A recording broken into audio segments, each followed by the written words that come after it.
The Human Optimization Podcast is proudly brought to you by Vicon Supplements, where quality meets sustainability. Vicon's all-natural supplements are handcrafted and sustainably produced in Canada, bringing you products that nourish both your well-being and our planet.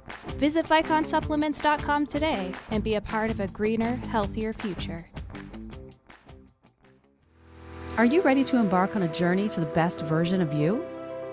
Join me, Lisa Pitel-Killah, as I dive deep into the world of hair tissue mineral analysis and functional medicine with fellow experts, and guide you on the path of unlocking your full potential. As a multi-time kettlebell sport world champion, I'm on a mission to reach high-performance professionals from around the world to help you minimize tiring symptoms, maximize health, and gain unstoppable energy. This is the Human Optimization Podcast. Welcome, everybody, to a brand new episode of the Human Optimization Podcast, and I am so excited. You are going to love our guest today. Alexandria DeVito is a functional nutritionist who specializes in fertility and preconception health, and we're going to dive into that today. She's the author of 9 Months is Not Enough, the ultimate guide to pre-pregnancy checklist to create a baby-ready body and build generational health. She is also the founder and CEO of Poplin, the first pre-pregnancy wellness company. Prior to founding Poplin, Alexandria worked in management consulting at McKinsey Company. She holds an MBA from Harvard Business School. She also has a master's degree in nutrition, extensive training as a doula, yoga teacher, and personal trainer, and is an Institute for Functional Medicine certified practitioner, all of which inform her approach to pre-pregnancy wellness. Wow. Alexandria, welcome to the show. Thank you so much for having me, and thank you for the warm welcome. Absolutely. I can't wait to dive in. We're going to talk about your book. We're going to talk about preconception. We're going to talk about it all. But to start us off, I always love for the audience to know a little bit more about you, right? Your background. We're all in this space and place for a purpose, and we get here from a journey. And so I always love asking, what brought you to where you are now in your journey? Thank you for that question. It is always interesting, right? To think about how we got to the place we are at. So for me, it was probably a little bit of an unlikely journey at the start. I started on the corporate side. So I spent most of my early career, I was a banker, and then I was a consultant, and I worked in healthcare consulting for much of my early career. And that was kind of how I came to the healthcare landscape. So I worked with a lot of large pharmaceutical, medical device companies and learned the intricacies of the healthcare landscape through that work. And at some point, I really enjoyed doing healthcare work, but I wanted to transition from what I felt was a more reactive model of healthcare to a more proactive one. And that was the impetus to go back to school. That's when I got both of my master's degrees.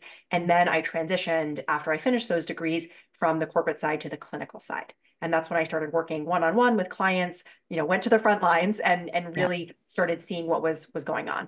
And what happened next, I was not expecting, which was that I ended up having a lot of clients that were coming to me who were struggling to conceive. And they, in many cases, were fairly deep into their fertility journey. So they had been struggling for a year or 2 years or 3 years and were coming to me almost as like a last resort. Like, hey, I'm willing to do anything. I'm willing to pay anything. Do you have any suggestions for me? Yeah. And I mean, not only was it gut-wrenching to watch, but I was just struck by this. Like, this seems like a solvable problem. This seems like an important problem. I don't understand why we're not getting to the root cause of what's going on here. And I was doing my functional medicine training at this same time. So I started running these really broad panels of tests based on my research of the literature that said, here are all the factors that we know of that can affect fertility, or not all of them, but the primary factors that we know. And there's very good clinical literature on this topic.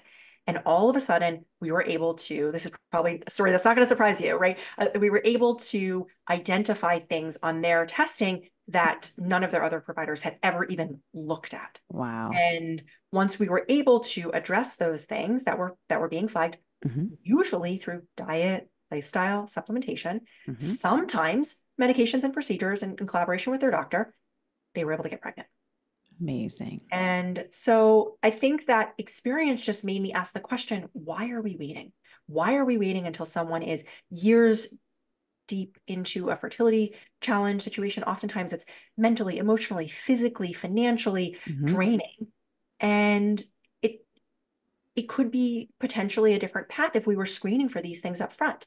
And so that was really what prompted me to write the book about, how we can prepare and to start a business around screening tests, because fertility doesn't have to be a black box. We can know what we're working with, and it's not a perfect picture, but we can get a lot of indications of any red flags or yellow flags that can be interfering with not only our fertility, but also the health of a future pregnancy and baby. So that's kind of in my journey to what I'm doing now. Amazing. Well, and you have to think of how rewarding it is to know that you've been part of that solution, right? When they do conceive and you're just like, oh my gosh, this is why I get out of bed every day and why I read all these research papers and write books, right? So that's amazing as well. So I do want to dive into the book, but I want to kind of get us there. And I want to start with, that preconception nutrition. Because you talked about lifestyle, you talked about nutrition, supplementation. We're going to get into all of it. But just a kind of elaborating and explaining on some of the things that you see, maybe some of the nutritional downfalls that you see often, right? Maybe you come across, and even some of the ones that people could be focusing on to be able to help support their bodies to be more prepped for conception. Yep. It's a great foundational question. So I think that when I think about nutrition and having worked as a nutritionist and in like eating psychology for many years, right? I think a lot of times when we talk about nutrition, we talk about a lot of the downsides. And that is one perspective, but I think we also don't focus on a lot of the upside around nutrition. And so when I think about preconception nutrition, pregnancy nutrition, postpartum nutrition, it is mostly about nutrient density. Right. So how can we include the most nutrient dense foods we possibly can? Because this period of time is the most nutrient intensive in a female's life. And I mean, as an athlete yourself, this will, not be surprising to you, but it's like running back-to-back marathons or, and expecting not to fuel for that. And so it's just not realistic for us to be able to put that level of stress on our body without taking some sort of compensatory action. So I think the first thing that I, really encourage people to start to think about is certainly eat as if you're already pregnant, in the sense that we want to be really thoughtful about choosing nutrient dense foods. So I think that's the first one. I think the second one is a really big common misconception is about what a fertility friendly diet looks like. And right, certainly there are individualizations, as we know from testing and a lot of the work, the bio-individuality of the work that both of us do. And right, there is a template that works largely for many people around human reproduction. And that tends to be a moderate to high fat, moderate protein, and moderate carbohydrate content. And it, generally speaking, is not following whatever the trendy diet is of the month, right? Which we can get caught up in. And so I think there's a difference between therapeutic diets, meaning those that we're adopting for a short period of time to resolve symptoms. That could be an elimination diet, right? There could be diets that we adopt because we have medical conditions. And then there's the diets that are meant to be used for longer periods of time because they don't take out certain food groups and don't leave us with nutrient deficiencies, right? So I think that's another thing. A lot of times people don't realize that all of our hormones, our sex hormones, are made from cholesterol. And we do produce cholesterol in our own bodies, but we also get external sources of cholesterol from our food. And so if we are eliminating cholesterol completely from our diet, then that can actually compromise our sex hormone production, which makes it harder to get pregnant, sustain a pregnancy, and support our bodies for fertility. So I think that's another big misconception that I would point out. Yeah, that's a great one. And what about when you think about, and I can just think of the people listening right now that they're thinking this is all about women, but it's not. No. It's about the men too, right? Yes. I'm so glad you brought this up and early on in our discussion, because I think it's such a missed opportunity. So first, what I usually tell people is biology does not care about our cultural construct that fertility is a female problem. Mm-hmm. It is literally a 50-50 biological equation. And this is true regardless of relationship construct. There is always going to be a female reproductive partner and a male reproductive partner. Mm-hmm. And so as much as possible, right, if we have agency over our male reproductive partners, in some cases we don't, right? Yep. So in cases where we are going to be parenting together, I really encourage people to prep together. Why is that? Okay, well, a couple of reasons. First is if we even just look at the infertility stats, which, I'm not a huge fan of that label, but we'll use the data as we have it. Mm-hmm. 1/3 of the time it's female factor. 1/3 of the time it's male factor, and 1/3 of the time it's combined factors. So that literally means about 50% of the time it's a female contributing factor and 50% of the time it's a male contributing factor, right? In addition to that, we know that sperm counts have dropped 60%, 60, in the last 40 years globally, right? Wow. And there has been a very large decline in testosterone levels in males as well. So I think it would be short-sighted of us to only be optimizing half of the equation, especially with a context like that. There are factors that are affecting female reproduction and male reproduction. And right, if we want to optimize an equation, it's much more effective if we look at both sides of it. Absolutely. Absolutely. And what do you think? And again, this can totally be theoretical. What are some of your feelings around why that reduction is so severe? Yeah, so I think in general, many of the factors that are affecting female fertility are similar to what's affecting male fertility. And the way I generally explain it is that our bodies were designed to conceive, but our modern environment was not. Right. And if we think about the couple of factors, what happens is if your body perceives either war or famine, an unsafe or an unstable environment, it will downregulate reproductive function, right? And so I think what is happening is our environments are triggering these fail safes in our bodies basically all day, every day, right? Wow. And what are the components of that? Well, first, we're eating less food and more food-like substances. The implication of that is our body doesn't get the actual nutrients, and certainly I know something you're passionate about, like minerals and vitamins that we actually need. And so our bodies think that we're starving, even though we are consuming food, right? So that's a big one. The second one is environmental toxins, which sounds like a big, scary word, but really what it means is there's a ton of chemicals on the market that certainly in the US have not been tested for human safety. And our bodies do detoxify. They detoxify all the time. However, our bodies were not designed to handle the volume and pace of chemicals that we are encountering in our food and our air and our water and our personal care products and our home care products, right? We've all been entered into a global epidemiological study that no one chose to be part of, right? And we're seeing the results of that now. So I think that's a big one. Stress levels and, very relatedly, sleep levels, right? Stress is going up and sleep is going down. And, again, our body thinks our body will always prioritize survival over procreation.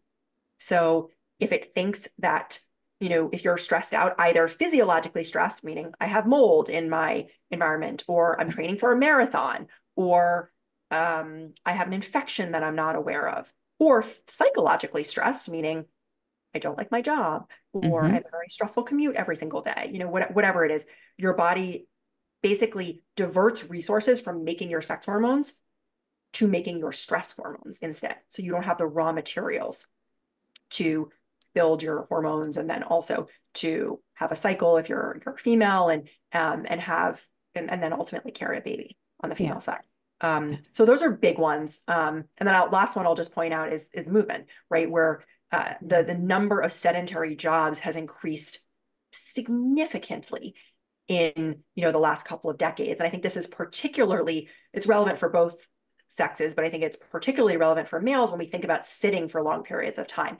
And the reason for that is not only the stagnation of blood, which, right, if your blood is stagnating, you don't get oxygen and nutrients to all of your tissues, but you also increase the heat to testicles.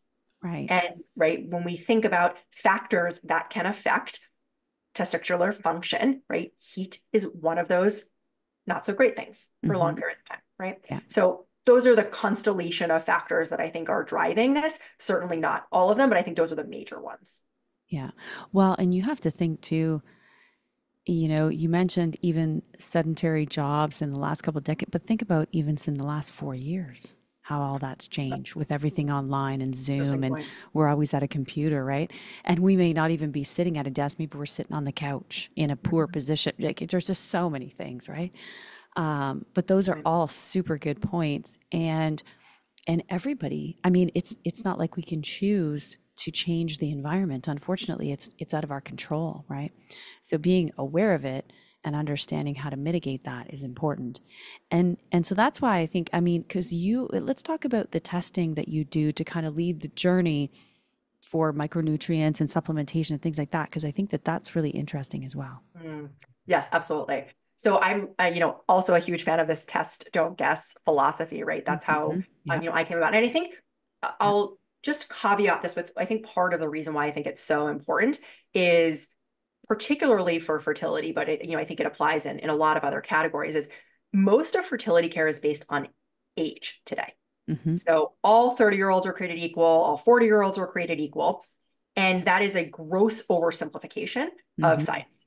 Yeah. And so where I think we go wrong is we say, okay, well, if you are 30, therefore you have X percentage of a chance of conceiving, but that takes not at all into account how that person has been living their life. And we know that for most people, there is a difference between their chronological age, meaning they're aged in years from we can agree on it from their birth certificate, and their biological age, meaning the cellular vitality that they have.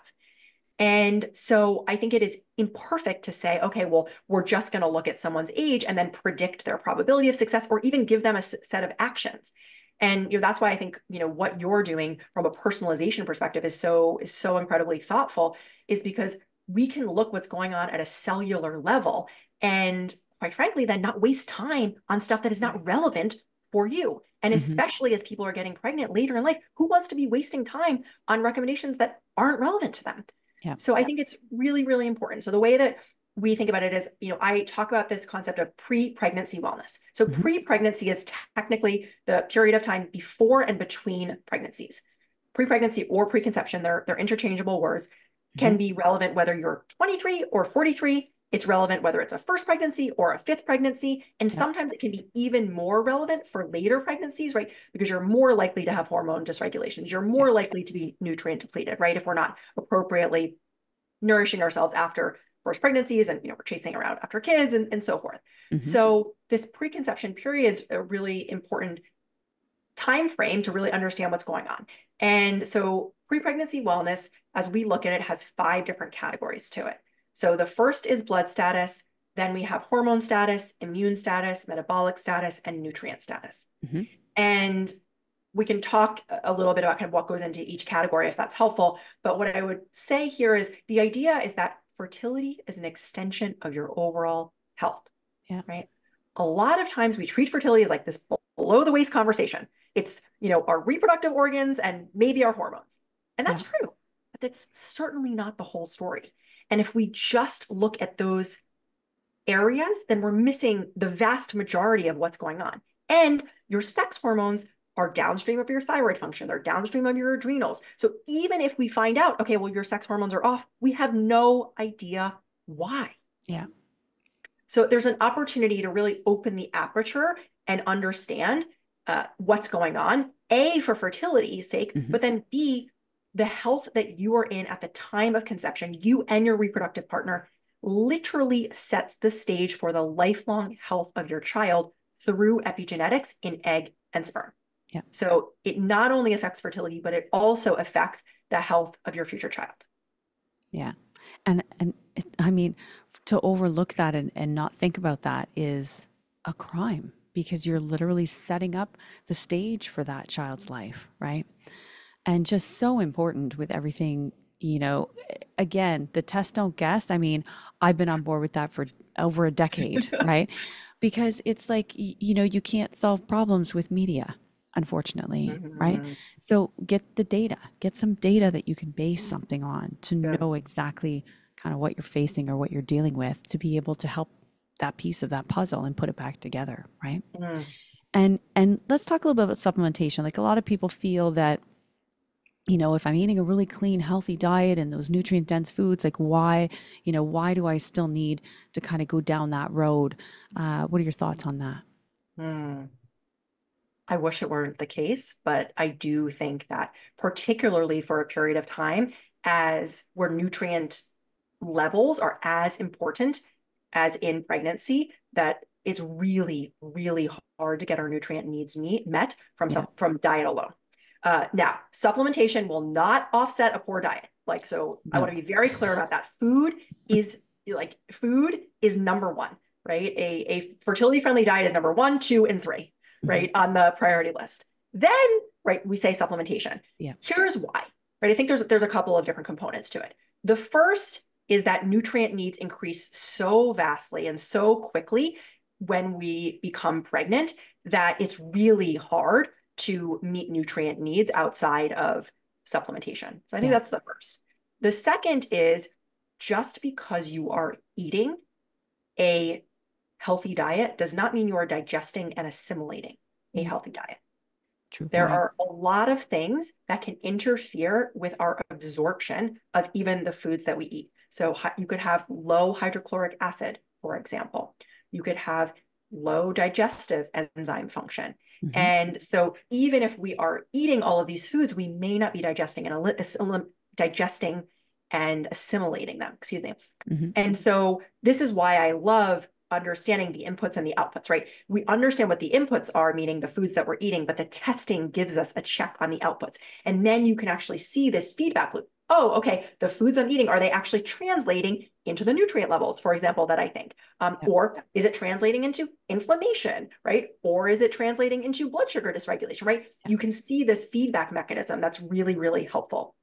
So I Mm-hmm. think, that's another piece of the puzzle around supplementation.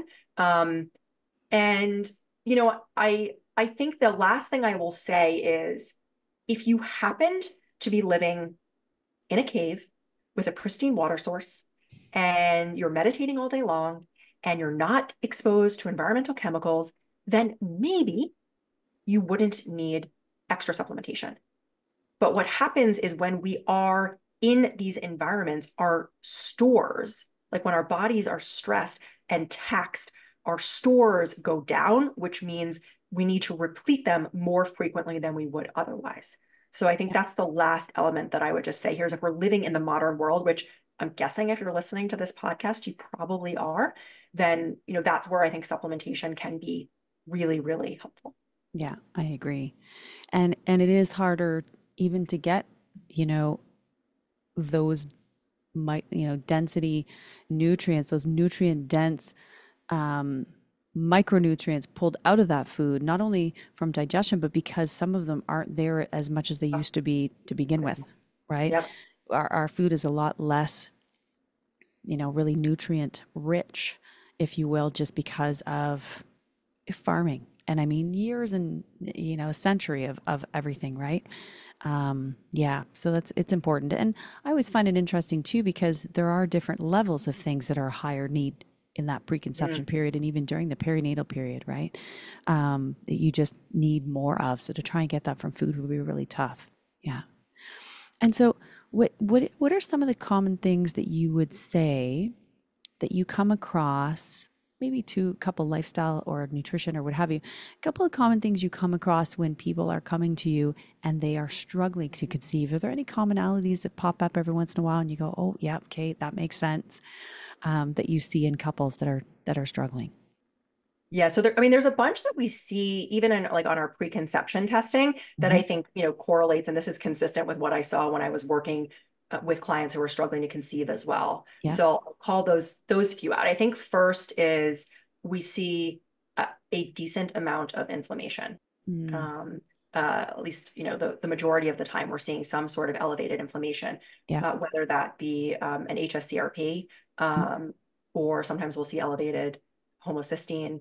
And so, that's an indication of inflammation in the body. And when we have inflammation, it can mean a lot of things. It's non-specific, but Yeah. certainly we know inflammation can affect implantation, and there's a whole host of things that, that downstream effects that inflammation has. So that's one that we see very, very commonly. We're increasingly seeing autoimmune conditions, right? And we know that the data suggests that autoimmune conditions are present disproportionately in the female population. So about 80% of diagnoses are females, 20% are males. Yeah. And on average, it takes 5 years and 5 different doctors to get an autoimmune diagnosis. Wow. So it's staggering, those numbers. And, the data that I've seen is suggesting that autoimmune conditions are quite on the rise. Like the year-on-year numbers are so high that I'm not even sure I believe them. And so I think we're using screening tests for that. So they're not diagnostic, but we are seeing early indicators of autoimmune processes. And autoimmune conditions can be responsible for difficulty getting pregnant and staying pregnant, recurrent miscarriage, certainly. And so understanding that if that is something that is going on in your body and managing for that early on, it can be incredibly important. We see a decent amount of thyroid dysregulation, both autoimmune thyroid and then, also traditional thyroid dysfunction. The recommended ranges in the preconception window and pregnancy window are narrower than for the general population. And so I think a lot of folks don't realize that. So you want a tighter controlled thyroid function, because thyroid function is so important for fetal development. So that's one that we'll see. And then, certainly I would be remiss not to mention hormonal imbalance. And there's a lot of flavors of that, right? I find that these cluster, but you can have an elevated estrogen situation, right? That's one, kind of situation that we'll usually see. You could have situations where you have elevated cortisol. You could have situations, which is your stress hormone. You could have situations where you have elevated androgens, so your DHEA and your testosterone. So that looks more like potentially like a polycystic ovary syndrome profile. And then there's low hormone levels, and that's oftentimes we'll see that could be someone who is a female athlete, and people who are over exercising and under eating, right, and have been doing that for years and years and years, and that starts to show up in their hormone levels. So those are a couple of the big ones that I tend to see. And I always love asking, and because I want to dive into the book as well, I always love asking, what's one of your biggest success stories? One of the ones that you remember and you go, oh, I'll never forget, that journey. Yeah, so I think I'll say, unfortunately, we have had a few cases recently where people have come to us after experiencing 2 miscarriages. Yeah. And they've come to us because their doctors have said, there is nothing we can do until you experience another miscarriage. Right? Oh my goodness. Because the standard of care is that you have to have 3 miscarriages before it can be considered recurrent miscarriage. Wow. Yes. I mean, exactly. Like it breaks my heart even saying this. And in those cases, right, like sometimes we have no idea why miscarriage happens. Yep. And sometimes we can get indications of factors that may be at play. And this is not to blame or shame anyone. I know miscarriage can be an incredibly tender thing. So if anyone is dealing with that, I really want to make sure that there is no judgment in this at all. And I also invite people to know that there may be other options to understand what's going on. Absolutely. The standard of care being you have to experience 3 miscarriages before we're going to even look at anything that's going on, to me, is absurd. Yeah. And completely unfair. So we've had these cases where people have come to us and they were able to identify a host of things that could be contributing to their pre-pregnancy wellness. Did it cause their miscarriage? We won't ever know that question. Yep. That being said, they've left feeling a lot more empowered with something to do and something to focus on, rather than just crossing their fingers and hoping that everything will be fine and waiting to experience another miscarriage, which is gut-wrenching in and of itself for some people, for many people. Absolutely. Yes. Oh my goodness. Well, and just knowing that there are more options. And I think we see this, in so many different aspects right? In so many other conditions and diagnoses and things like that, people searching for alternative solutions, trying to get off medications, right? All these things, we see it all the time. And I think just knowing that there is another option out there is empowering and gives bumps, I would think, some people much hope as well. I hope Yeah. so. I hope so. And so let's dive into your book. So 9 months is not enough. I love the title, by the way. Thank you. I read, I was like, oh, that's amazing. And so obviously there's a reason behind that. 9 months really isn't enough. We need to look at, that again, prepping the body. Pregnancy is like running a marathon, a really long one, right? Yeah. And so give us a little hindsight. Where did the book start, right? Like what kind of led you to launch that and go down that path? And what's one of the biggest takeaways you would say that you would think that would bring to people? Yeah. So I think what prompted me to write the book was there just weren't any resources around how to prepare to get pregnant. And as a relatively type A individual myself, right, I felt like, where's the checklist, right? We have checklists for everything. We plan for a wedding, generally speaking, like a year in advance. I actually looked at the stats on it. The average planning time for a wedding is 15 months. Yep. And the average amount of money that people spend on their wedding is $30,000. These are in the US, these are the current averages right now. Yeah. And there's also more infrastructure, tools, and support for buying a house today than there is for getting pregnant. And so it felt like, wait a minute, there is this behavior that we are using in other areas of our life that we are not using in this area of our life. Like, why is that? I was just very curious about that. And I was like, well, nobody's given people the roadmap, right? It's not that people don't want to do this. It's that they don't even know it's possible. Yeah. So I'm a really big proponent of like letting people know, as you were talking about earlier, what are the options? The menu is bigger than you think it is, right? And so where is the manual for how you prepare, how you get ready to get pregnant? Yeah. And so that's where I thought was missing. And I really wanted to write about that. And so I cover a lot, like the first part of the book is a lot about myth busting, because I think so much of learning is unlearning. You have to, there's so much nonsense that we have been told about our fertility, the age thing that we talked about earlier being one of them, right?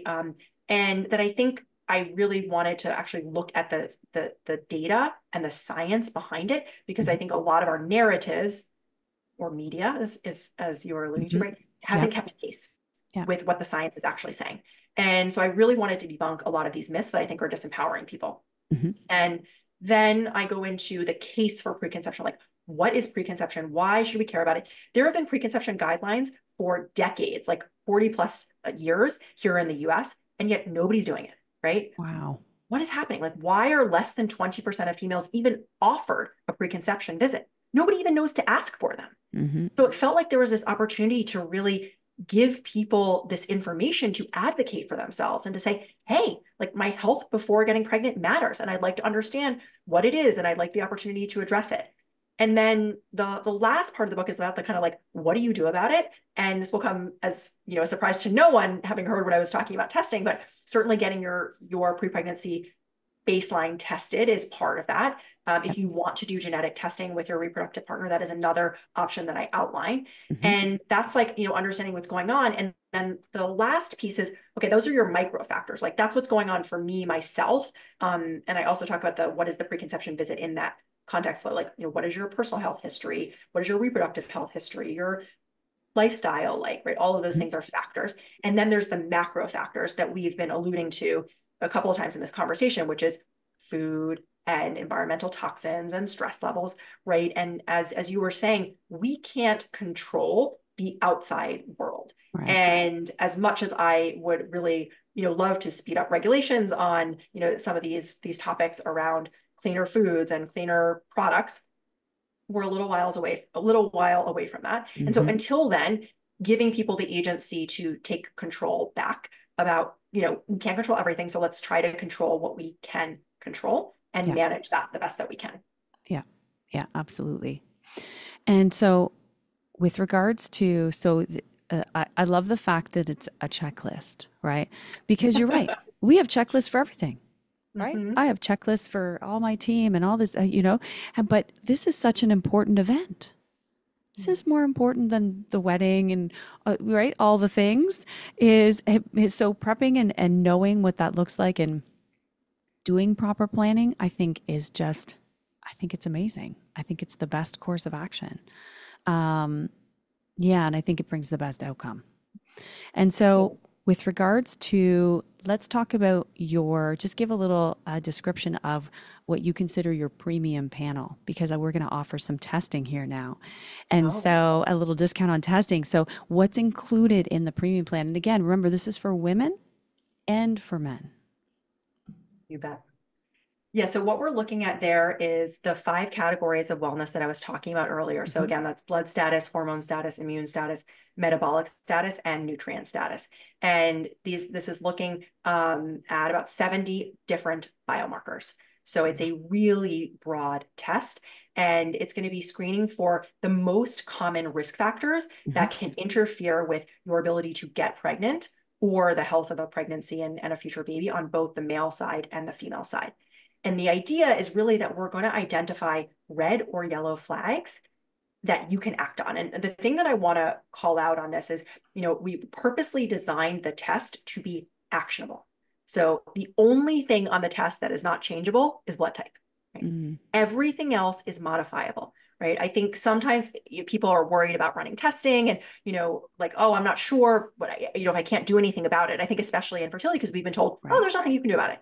But there's so much you can do about it, right? And so just understanding what's going on in your own health can give you so much information to work with. And I've never had someone come back and say, oh, like, I wish I didn't find that out, or I wish I didn't know that, right?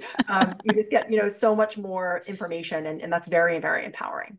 Yeah, amazing. Well, and so if you guys who are listening or watching want to know more, you can visit Alexandria's website.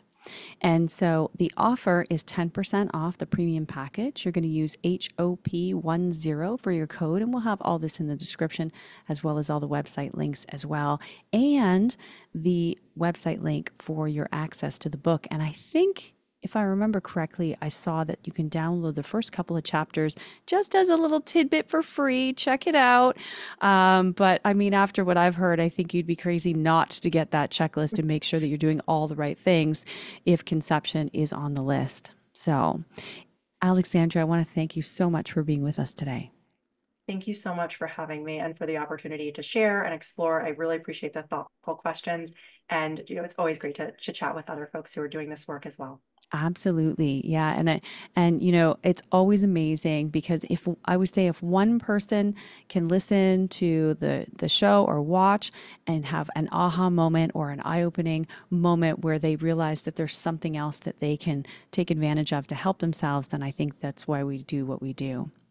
And so for those of you watching on YouTube, thank you so much for attending, and make sure you subscribe to my channel. There's a brand new episode every 2 weeks. Give this one a thumbs up. And if you're listening on your favorite podcast host, give this episode a like, and we will see you next time. Thanks for joining us today on the Human Optimization Podcast. Episode technical production is by Grace Sylvester and guest booking by Stu Tate. Want to learn more?